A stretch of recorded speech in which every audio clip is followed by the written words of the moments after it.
Odeessa keenya jalqabaan Itoophiyaa fi Keeniyaan michummaa gidduu isaanii caalaa cimsuuf akkasumas gaanfa Afrikaa keessatti nageenya amansiisaa mirkaneessuu irratti waliin akka hojjetan himan.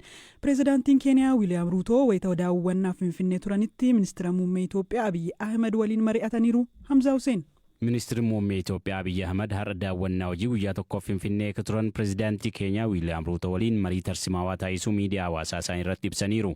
Mariin isaanii dhimmoota michummaa biyyoota lamaanii daran cimsuu fi gaanfa Afrikaa keessatti nageenyaaf tasgabbii mirkaneessuuf karaa marii fi fala Afrikaan durfamu irratti waliin hojjechuu irratti kan fuulleffate ta'uu himaniiru ministeerri muummee Abiyyi Ahmed. Marii kanaan haala itti walitti dhufeenyi biyyoota lamaanii cimuu fi dhimmoota nageenyaaf tasgabbii gaanfa Afrikaa irratti dubbachuu ibsan. Pireezidaantii Wiiliyaam Ruutoo biyyi isaanii hariiroo Itoophiyaa waliin qabdu caalaa akka cimsattuu fi nageenyaa fi tasgabbii gaanfa Afrikaa keessatti mirkaneessuu irratti akka waliin hojjetan fuula miidiyaa hawaasummaa isaanii irratti ibsaniiru. Daawwannaa Finfinneetti taasisaniin marii bu'a-qabeessa ministeera muummee Abiyyi waliin taasisuu ka dubbatan pireezidaantii Ruutoon waliin taanee tasgabbii marii fi furmaata Afrikaan durfamu irratti waadaa waliinii qabnu irra deebiin ni mirkaneessina. Mul'ata waloo ida'amuu dinagdee cimaa guddina dijitaalaa fi badhaadhina waliinii irratti hundaa'eef ni hojjenna jedhan. Akka pireezidaantii Ruutoon ibsanitti tumsa guutuu mootummoota Keenyaa fi Itoophiyaatiin akkaataa Itiyoo Telekoomii fi Safaariikoom carraawwan investimentii tarsimawaa gabaa naannicha keessa jiran irratti hojjetan irratti deeggarsa kennuuf waliigaluun isaanii dhimmoota ijoo keessaa tokko ture. Keenyaa fi Itoophiyaan waliigalteewwan ijoo daldala karaa daangaarraan bifa salphaa fi saffisaa ta'een waliin hojjechuuf gama odeeffannoo tikaa waliif qooduun leenjii waloo namoota seeraan ala daddabarsuu ittisuu irratti akkasumas tasgabbii naannootiin walitti dhufeenyi cimsaa jiru. Biyyoonni lamaan danqaawwan daldalaa isaan gidduu jiru hir'isuun daldala xixiqqaa daangaa ce'u irratti akka waltumsan waliigalaniiru. Muddee 19 bara 2025 biyyoonni lamaan waliigaltee daldala daangaa qaxxaamuraa salphisuu fi daldaltoota alseerummaaf gufuulee mudatan hir'isuuf kaayyeffate mallatteessaniiru. Onkololeessa 2025 keessa baankonni gurguddoon Keenyaa lama karoora gabaa Itoophiyaa seenuuf qaban saffisiisuun dinagdee Itoophiyaan banaa jirtu fayyadamuu barbaadaa jiraachuun walitti dhufeenyi dinagdee biyyoota ollaa lamaan gidduu jiru kun babal'achaa dhufuu isaa gabaasaaleen ni agarsiisu.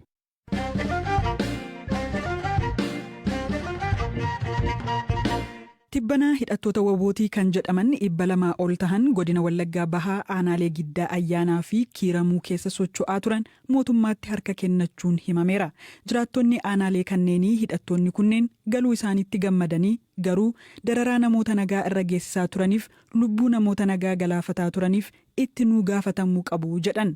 Jiraataan aanaa Giddaa Ayyaanaa nageenya isaatiif jecha akka maqaan isaa hin dhahamne gaafate tokko akkas jechuun BBC'tti hime. Zalaalam Taaddasaatu dubbise. Ijoollonni markalaatan kun jalqaba naannoo keenyatti walumaa gala wanta guddaatu ta'e uummanni olakkaan haadha dhabee olakkaan abbaa dhabee dubartoota keessattuu dubartoota naannoo magaalaa keenya irra jiraatan jalqaba budaadha maalidha jedhanii namoota dhala qaban ijoolleen isaanii kan amma nu duukaas keessa rakkachaa jiranii utuu meeshaan ajjeesu ta'eeti lukaan irra deemaniitu ajjeesaa turan magarsaa kan mucaan amma Biqilaa jedhamu kan akka laati miidiyaa irra OBN irra naanna'aa jira mucaan suni ajaja waraana kanaatiin kan deemani jechuudha. Dubartoota lama magaalaa gidduu kaa'aniitu lukaan irra deemanii dubartoota kana ajjeesanii maatii korrammoo kan ga'e jalqaba obboleessa abbaa koo ajjeesanii nama Baayyuu Gobatoo jedhamu. Abbaan koo obboleessa isaa awwaallachuu gaafa deemu abbaa koo kana maal taatee obboleessa kee awwaalse jedhaniitu qabanii deemanii nuti ofii keenyan barannaa waan qabnu ana irratti bilbilaniitu birrii 500 Biqilaa namni jedhamu kun utuu irratti bilbila sa'aatiin mucaa kana birrii 500 sa'aatii amma sa'aatii 5tti hin galchitu taanaan abbaa keenya ajjeesanii jedhanii maatiitti bilbilee namoota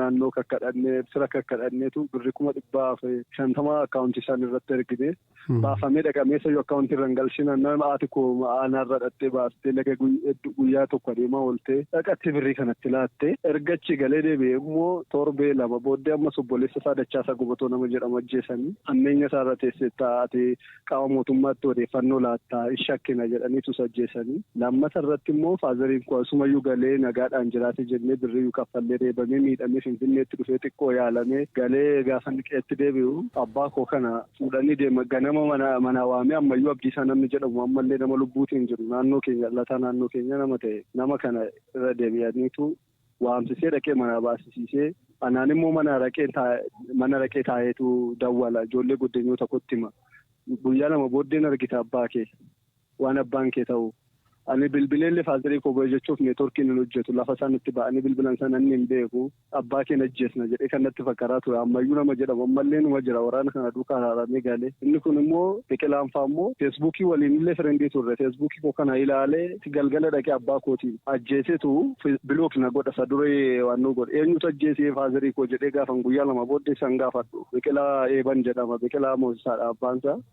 Biqilaan jedhamu kun sinaayiperiitiin mataa isaa rukkutee ammayyuu namni jedhamu kun immoo irree isaa rukkute xiyyiitiidhaani waraanni inni kaan immoo nama sadiitu rukkute abbaa kee jedhanii tunatti himan maaliif ajjeessu maal godhe gaafa jennu gidda inni aanaadhaaf xaa'oo baafannaa dhaqeedha xaa'oo baafatee gabaa olee galee waraanaa fi odeeffannoo laataa abbaa gadaadha abbaan immoo nama waraana mootummaa duukaan lolitti dhiyaatu miti nama warra kana duukaan lolitti dhiyaatu miti nama jireenya mataasaa qotatee nu guddisee nu barsiisu irra turedha.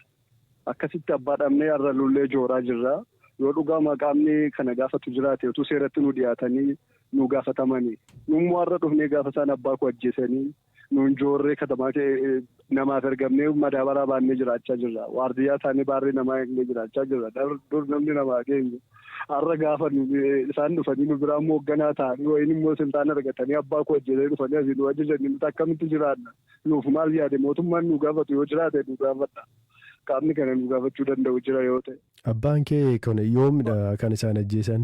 Ji'a salgeeffaa gaafa 3,2016 kan isaan abbaa koo ajjeesan. Qeematti ajjeesan jechuudha? Balbala irratti ganama mana waamee guyyaa lamaan dura naa dawwaleetu abbaa kee ajjeesna. In argita abbaa kee wata inni fakkaru kana isa inni qeeqeessa adeemuu inni jedhu kana hojii hojjetata isa inni walitti qabatu kana in argina sin achi teessu nuti asii bosona bilisa uummata baasu teenyaa sin immoo achi teessanii barattu utuu sin achi teessanii asii isa inni akkas wayiin dhufta inni duukaa loltu wayiin abbaa kee ajjeesta. Dheedhee natti bilbilaan maal godhe dhiisaa ammayyuu ajjeesina biqilaa maal balleesse nuun guddisaa jira nummoon dhufnaa barumsa barataa jirra maal goona garamitti deemna jedhee gaafan gaafatu guyyaa tokko booddee jimaata galgala gaafa lafti baru jimaata natti bilbilanii qidaame abbaa koo ajjeesanii. Jara kana warra amma harka kennatee galan ta'uu ni beektu jechuudha durumaa wal beektu? Sirriitti beekna akka isaan ta'e namni ajjeese anas ajjeese dheena manaa bilbileedha mucaan inni biqilaa jedhamu. Inni amma qabamee jira moo harka kennatee jira? Harka kennatee amma dheengadda moosaa nama jedhamu ajajaa isaaniidha isa waliin biqilaa eeban namni jedhamu nama harka kennatee isaan duukaa jirudha. Jiraataan aanaa kanaa kan biraa nageenya isaaf jecha maqaan isaa akka hin dhahamne gaafate waan firoota isaarra gahee akkasiin BBC'tti hime kanaaf gaafatamni seeraa hin jiru taanaan balaan as adeemu isa caalu ta'aa jechuun yaaddoo qabu ibseera. Dura fakkaataa biigaa nama jedhamu dhufamee waraanni naannoo Jaangira Madirree guddaa kan jedhamu irratti bu'uureffatee ture. Duma deemu waraanni kun garee sadiitti ol qoodee garee yaaddeessaa kan jedhamu barisaa kan jedhamu tokko yeroo darbe karaa warroo gale innis naannoo kana qubatee ture. Waraanni kun erga galee fi waraanni biraa immoo amma garee Mooseedhaan jedhamu naannoo sanatti citaafee jechuudha. Dhalata Maana Giddaa Ganda Tosee kan jedhamtu jechuudha. Goobuu kan jedhamtu bira gurbaan kun Moosee kan jedhamu kun. Waraanni isaa kun yeroo aanaa kana keessa turetti qaama mootummaa guyyaa ol kaasee hin beeku. Namoota maatiin kee milishaadha, maatiin kee poolisiidha, maatiin kee waraana jedhee miliyoona 3 yoo namni magaalaa galee ba'e Finfinnee dhaqee filatti mootummaa dubbii laatte kan jedhu uummata hedduu ajjeesee fakkeenyaaf kan maatii koo keessaa kan obboleessa koo kan ta'e kan mangoo gonfaa kan jedhamu bara 2016 ji'a salgeeffaa gaafa bultii 22 ijoollee 3 haadha faana bakka tokkotti ajjeesanii halkan mana galanii ijoollee kana 3 ajjeesanii gaafa haati jilbeeffattu haadha mabiraatee takkaalaa dhibbaa kan jedhamu irratti ajjeesanii deeman jechuudha. Mucaan gaafa san dhaqee ajjeese amma harka mootummaa jira amma unaallee illee seeraan hin gaafatamu. Kanaaf jecha namoota naannoo kana keessatti hin saamamiin qabeenyi isaanii hin barbaadaa jiru. Mootummaan dhiifama yoo godhe namoota siviilii sana ajjeesaniif dhiifama waan godhuuf hin qabu. Mootummaa harka galanii mootummaan seeraan gaafachiisuu qaba. Ammallee jarri kun himaadha amma gara magaalaatti erga galanii ammallee uummata dararuu hin dhiisan jechuudha. Qoratee jara kana seeraan nu gaafachuu qaba. Fakkeenyaaf amma namoonni akka naannoo kanaatti amma namoonni akka jeebbootti fudhatan maal jedhaa jiru sitti fakkaate naannoo kanatti maarakkoo maal qabaa kanneen nama ajjeesnee torbee lama laga gallee mootummaan dhiifama nu godha hundaa'uun daballee birrii 90,000 fudhannee teenyaa kan jedhu qalladhaa jira jechuudha. Maaliif jarri kun nama amma kanaa ajjeesanii amma kanaa nama fitanii amma kanaa dararanii deebi'anii amma qaama nageenya kabachiisaa ta'anii deebi'u taanaan ammallee naannee hattuu gara mooderni ta'anii jechuudha gara magaalaatti jijjiiratan balsona isa turan jechuudha. Kan hin jedhu namoota amma galan kana ta'uu akkamitti beektu yakka kana raawwachaa turuusaa moo qaamaan jira beektu durumaan? Namoonni amma galan kuni dhalataa aanaa Giddaa Ayyaanaa aanaa Kiiramuu ganda Kiiramuu gidduu wal qabataa eddee biraadhaan dhufu tokko isaanii shiruma zarii isaanii faamilii isaanii guutummaatti beeknamiti. Mootummaan Itoophiyaa hidhattoota waraana bilisummaa Oromoo fi Faannoof waamicha nagaa taasisaa ture kanneen waamicha kana simatanii galaniif simannaa godheera. Inumaayyuu hidhattoota woboo keessaa warra galan gariif muudamas kenneera. Yakka uummata irratti hojjetameefis ta'e saamicha uummanni himataa tureef qaamni itti gaafatameen jiru.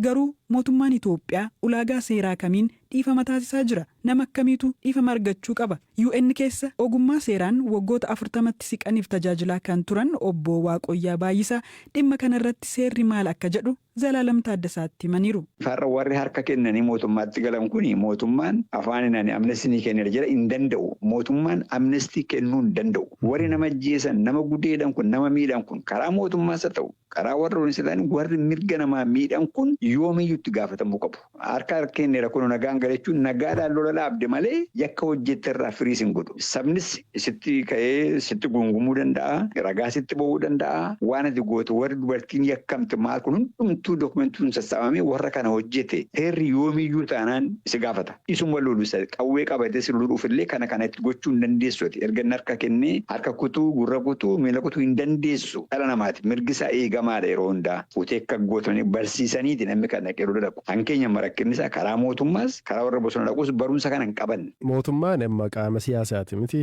qaamni judisharii yookaan gama seeraatiin kan jiru akka seeraatti silaa walaba ta'ee hojii isaa hojjechuu qaba. Nama yakka hojjete kana qaamni seeraa seeratti dhiyeessuu qaba jechuudha akka naaf kaasaa jirtanitti. Balleessaan kun karaa warra bosonaa duwwaa miti. Warri mootummaa keessatti akkasuma hojjetu. Amma mootummaan kan gara isaatis nama tokko qabee seeratti dhiyeessee hin beeku warra balleessu kana. Warruma isa jala kontirool isa jala jiru iyyuu. Warra karaa gamaa jiru warra hojjetu kana fuudhee yoo dhiyeessee warra kan isaatii dhiisuu hin danda'u. Amma kanaatiif rakkinni mootummaa akkanaa galutti warra karaa isaa gama isaatii bada hojjetu yakka hojjetu wanta hin dhiyeessineef warra bakkee kanaanis isinumti kottaa galaa malee akkuma warra sanaanii dhiifama isinii godhachuu danda'a. Garuu seera miti kun. Har'a yoo shara kana fuutee balleessaa isaanii baranii namnis bare malee dhaloonni dhufu warra kanarraati kun balleessa akkasii hojjette akkana taata konsekwensa kana jedhanii baran malee ammas dhaqanii warri haaraan lolan kun akkuma warra kana duraa kana nama ajjeesuutti ka'u dubartii gudeeduutti ka'u barsiisuudhaaf jedhanii tarkaanfii irratti fudhachuu dura kana kan seerrichi jiruuf. Guddaa galatoomaa. Thank you.